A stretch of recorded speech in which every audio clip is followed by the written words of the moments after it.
연습하시고 함께 나눠주셔서 진심으로 감사를 드립니다. 정말 우리 주님께서도 크게 기뻐하시는 귀한 날인 줄로 믿습니다. 오늘 성탄 메시지는 히브리서에 있는 말씀을 잠시 소개해 드리려고 합니다. 히브리서 2장 9절로부터 18절에 있는 말씀인데요. 제가 봉독해 올리겠습니다. 오직 우리가 천사들보다 잠깐 동안 못하게 하심을 입은 자 곧 죽음의 고난받으심을 인하여 영광과 존귀로 관쓰신 예수를 보니 이를 행하심은 하나님의 은혜로 말미암아 모든 사람을 위하여 죽음을 맛보려 하심이라. 만물이 인하고 만물이 말미암은 자에게는 많은 아들을 이끌어 영광에 들어가게 하시는 일에 저희 구원의 주를 고난으로 말미암아 온전케 하심이 합당하도다. 거룩하게 하시는 자와 거룩하게 함을 입은 자들이 다 하나에서 난지라.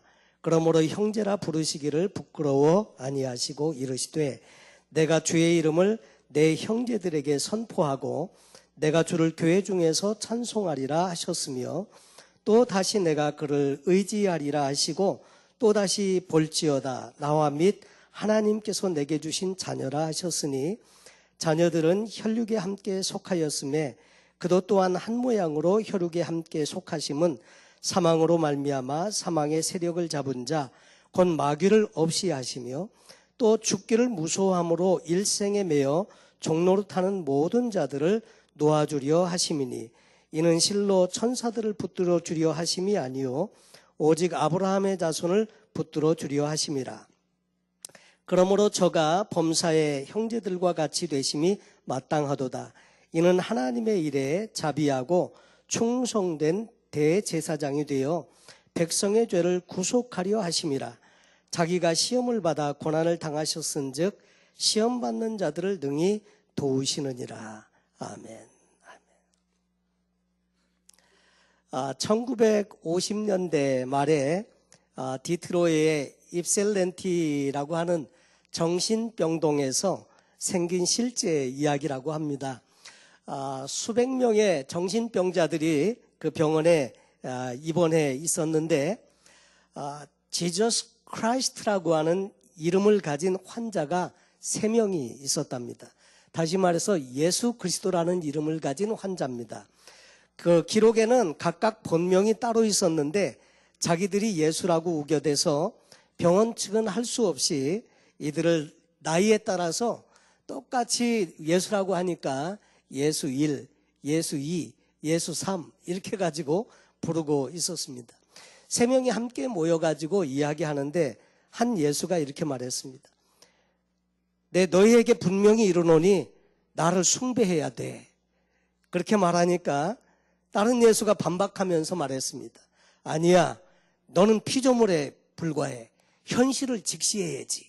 그러면서 또 반박을 하니까 잠자코 있던 또 3번째 예수가 분노로 얼굴이 이그러진 채 이렇게 말했습니다. 너희들은 그리스도가 아니야. 내가 바로 좋으신 주님이다. 그러면서 서로 자기가 그리스도라고 우기는 그런 일들이 생겨지게 되었습니다. 사실 그 당시에 내노라 하는 좋은 이름들이 많았는데도 왜 하필 예수라고 할까? 이런 사실을 전해들은 사회심리학 교수인 밀턴 로키치라고 하는 분이 호기심이 발동이 돼서 병원 측의 양해를 얻어서 이들 셋을 한 방에 수용하고 세밀하게 관찰하기로 했습니다. 서로 논쟁을 벌이기도 하는가 하면 토론을 하기도 하고 교수가 직접 모임을 주도해서 서로 이야기하면서 너희들 중에는 예수가 없어. 그러면서 서로 윽박지르기도 하면서 이렇게 대화를 하면서 하다 보니까 그렇게 하면서 언젠가는 자기들 스스로가 자기가 예수가 아님을 깨닫고 정체성의 회복을 통해서 치유가 일어나겠거니 기대감을 가지고 있었습니다. 그런데 증상은 전혀 나아지지 않았고 어떤 날은 예수 2번이 사회복지국을 찾아가서 이런 말을 했습니다. 나는 그리스도다. 이 병원에서 나갈 수 있는지 알아보기 위해서 왔다. 그러면서 이야기하는데 상황은 좋지 못했음에도 불구하고 현실이 절망스러움에도 불구하고 자신이 메시아라는 것을 절대로 포기하지를 않더래요. 이 로키치 교수는 새 예수와 함께 무려 2년 동안이나 씨름을 했으나 실험은 결국 실패로 끝났습니다. 훗날 그는 그 과정을 책으로 써냈는데 제목은 입셀렌티의 새 그리스도라고 하는 책이었는데 이 책은 드라마와 영화로도 제작돼서 미국 사회에 큰 반향을 일으켰다고 합니다. 그 교수는 한 인터뷰에서 이런 결론을 내렸습니다. 사람은 누구나 신이 되기를 원한다. 현대인들은 이것이 불가능한데도 인정하려 들지 않는다. 그러면서 메시아 컴플렉스라고 하는 신조어를 만들어내게 되었습니다. 다시 말해서 예수를 우리의 삶 속에서 내몰고 그 자리에 자신이 들어가 있는 상황에 대해서 일컫는 말로 메시아 컴플렉스라는 말을 사용하게 됐습니다. 세상에는 메시아 컴플렉스에 걸린 사람들이 많기 때문에 세상은 늘 다툼이 생기고 평화가 깃들지 않는다, 이런 이야기를 했는데 사실 이 3명의 정신병자들은 자기들 스스로가 예수 그리스도라고 그렇게 말은 했지만 그들이 하나 예수 그리스도에 대해서 모르는 것이 있었는데 예수님이 왜 이 땅에 오셨는지는 아무도 이야기하지 못했다고 하는 거죠. 여러분, 오늘 우리가 성탄절을 맞으면서 이날을 축하하고 또 기뻐하고 이렇게 지내게 되는데 그것은 태어나신 것이 귀하지만은 그분께서 이 땅에 사시는 동안에 어떤 삶을 사셨고 어떻게 우리를 위해서 일하셨는지를 우리가 기억하기 때문에 생일이 귀한 것이죠. 여러분, 만약에 그것이 없다면 예수님의 탄생에 대해서 그렇게 기뻐할 만한 그런 내용들이 없을 거라고 생각됩니다. 근데 이 히브리서 2장 9절로 18절에 있는 말씀에는 왜 예수님께서 태어나셨는지, 하나님이 이 세상에 오신 까닭이 무엇인지에 대해서 설명을 해 주시는데 5가지로 설명을 해 줍니다. 간단하게 그 내용을 소개해 드리고 싶습니다. 첫째로 9절 말씀에 보면 그분은 우리의 대속물이 되시기 위해서 이 세상에 오셨다고 했습니다. 세상에 오신 그 첫 번째 이유는 뭐냐면 성경에 보니까 예수께서는 각 사람을 대신하여 죽고자 세상에 오셨다 그랬습니다. 우리는 아무도 이 세상 가운데 죽으려고 오지는 않았는데 그런데 예수님 그분은 원래 나시는 목적이 죽으시려고 오셨더라 하는 것입니다. 그 원인은 인류가 범죄하고 타락해서 죄를 지음으로 말미암아 이 죄 가운데 살게 되는데 죄의 결과는 사망이고 영원한 그 멸망으로 가게 되는데 이 문제를 해결해 주시기 위해서 예수님께서 이 땅에 오셨다고 했습니다. 모든 사람을 위하여 죽음을 맛보려 하심이라. 이 성경에 보면 천사보다 조금 못하게 하셨고 그랬는데 원래 예수님께서 이 땅에 오셨을 때는 육신을 입으시고 오셔서 천사만 못해 보였습니다. 그런데 천사만 못하신 분이 아니시고 결국은 하나님이신 분이시고 그 모든 것을 다 주장하시고 그가 없이는 지은 것이 하나도 없는 그 위대하신 하나님이신데도 불구하고 말씀이 육신을 입으시고 이 땅에 오시는 이유는 죽으시려고요. 왜 동정녀에게서 탄생을 하시나? 여러분, 영은 죽을 수가 없거든요. 그래서 죽으려고 하니까 참 인간이 되셔야 했고 그러나 그분의 본질은 참 하나님이셔야 했고 그래서 이 땅에 육신을 입으시고 오셨더라 하는 거죠. 10절 말씀에 보면 그래서 구원의 주가 되시기 위해서 오셨다. 저와 여러분을 구원해 주시기 위해서, 다시 말해서 대속의 제물이 되시고 피를 흘려주시고 그 예수를 믿음으로 말미암아 구원받는 도를 우리에게 전해주시는데 그래서 우리의 Savior, 구원자가 되시기 위해서 이 땅에 오셨더라 하는 것입니다. 그래서 10절에 보면 구원의 주가 되시기 위해서 오셨다고 하고요. 그리고 11절로 13절에 보면 우리를 거룩하게 하는 분이 되시기 위해서 오셨다. 거룩하게 한다는 말은 헬라어로 하기야조라고 하는 말인데 거룩하게 만든다는 뜻입니다. 거룩의 요소는 홀리라고 하는 것은 오직 거룩은 하나님만 거룩하세요. 근데 그 하나님께 연결됨으로 인해서 우리가 거룩해지게 되는데, 그분께서 오셔서 죄 가운데 사는 우리를 거룩하고 성결한 하나님의 백성으로 만드시기 위해서 그분께서 이 땅에 오셨다고 말씀을 하고 있습니다. 11절에 말씀하는 거룩하게 함을 입은 자들이라고 하는 말은 바로 우리를 지칭하는 말로서 기록을 해주신 것이죠. 예수를 믿음으로 하나님께서 거룩하게 하신 자들을 그렇게 일컬으면서 말씀해주고 있습니다. 그래서 우리가 그리스도께 거룩하게 된 그분에게, 거룩하시게 하시는 분에게 연결이 되면 우리도 거룩하게 되는 것이죠. 네 번째로 그분이 오신 이유는 14절로 15절에 말씀하고 있는데, 사단을 정복하시기 위해서 오셨다. 원래 사단에 가지고 있는 권세가 있습니다. 이 권세는 사망 권세라고 하는 것인데, 모든 사람의 죄의 종로로 타면서 이 죽음이 두려워서 사망 권세 아래서 종로로 타면서 산다고 했습니다. 그런데 예수님께서 죽으신 다음에 사흘 만에 죄가 없는 분으로서 부활하시고 이렇게 다시 살아나심으로 인해서 사망 권세를 깨뜨리셨다고 하는 거죠. 그 전에 공중에 권세 잡은 자는 마귀 사단이었는데, 예수님께서 이 땅에 오신 것은 이 마귀의 일을 멸하려 하심이라. 마귀의 일은 사망을 가지고 주장하고, 그래서 그 모든 인류에 대해서 그 주인 역할을 하면서 하나님과 분리되게 하기를 원했는데, 예수님께서 부활하시면서 사망 권세를 이기셨다고 하는 거죠.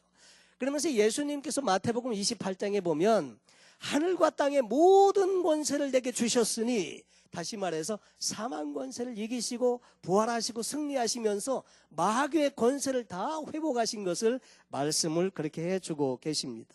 이 마귀의 일을 멸하시기 위해서, 사망 권세를 멸하시기 위해서 이 땅에 오신 것을 말씀하고 계십니다. 다섯 번째로 그분은 우리의 자비하신 대제사장이 되시기 위해서 오셨다고 16절로 18절에 말씀합니다. 그분은 인성도 있으시고 신성도 있습니다. 예수 그리스도에 관해서는 우리가 꼭 기억하실 것은 그분은 완전하신 하나님이시고 완전하신 인간이시다 하는 것이죠. 그런데 그분께서 이 땅에 그렇게 오셔서 대제사장이 되셨다. 대제사장은 원래 이스라엘 백성들과 하나님 사이의 중보자가 되어서 백성들의 죄를 가지고 하나님 앞에 피를 가지고 가서 하나님 앞에 그 피를 뿌려드림으로 말미암아 하나님의 그 메시지, 용서의 메시지를 받으면 그 메시지를 가지고 백성 앞에 나와서 너희 죄가 사함받았다고 선포해 주는 일이 대제사장의 일이었습니다. 이 일이 1년에 한 번 대속죄일에 일어나게 되었는데, 예수님 그분은 우리에게 대제사장이 되시고 중보자가 되신 것을 17절로 18절에 말씀하십니다. 그러면서 히브리서 4장 15절로 16절에는 우리에게 있는 대제사장은 우리 연약함을 체휼하지 아니하는 자가 아니요 모든 일에 우리와 한결같이 시험을 받은 자로되 죄는 없으시니라. 그분께서도 육신을 입고 계시기 때문에 모든 면에서 시험을 다 받으시고 우리의 모든 육체의 연약함을 아시고 질고를 아신다고 했습니다. 그러나 그분은 죄가 없으셔서, 그러나 우리의 모든 연약함을 아시지만은 이것을 또 도우실 수 있는 능력이 그분에게 있다는 것을 우리에게 말씀해 주고 계시죠. 그래서 성경에 보니까 그러므로 우리가 긍휼하심을 받고 때를 따라 돕는 은혜를 얻기 위하여 은혜의 보좌 앞에 담대히 나아갈 것이니라. 그 은혜의 보좌 앞에 예수 그리스도를 힘입어서 담대히 나갑니다. 그전에는 담대히 아무도 나갈 수가 없습니다. 대제사장도 피를 가지고 가야 되고 그 지성소 안에 들어가기 전에 손과 발을 다 씻고 정결의식을 하고, 그렇게 하고 들어가지 않으면 그냥 지성소 안에서 죽는 일이 발생합니다. 그래서 대제사장도 그렇게 하고 들어갔는데, 예수님께서 십자가에 죽으실 때 성소의 휘장이 위로부터 아래까지 쫙 찢어지고 새롭고 산 길이 생겼다고 되어져 있습니다. 그전에는 아무나 못 들어가는, 이제는 예수 그리스도의 보혈을 힘입으면 누구든지 들어갈 수 있는 새롭고 산 길이 생겼는데, 그래서 그러므로 우리가 긍휼하심을 받고 때를 따라 돕는 은혜를 얻기 위하여 은혜의 보좌 앞에, 여기 보니까 담대히 나아갈 것이니라. 여러분, 담대히는 뭡니까? 정말 예수 그리스도의 보혈을 의지하고 과감하게 믿음으로 담대히 자신 있게 이렇게 나갈 수 있게 되었더라 하는 것이죠.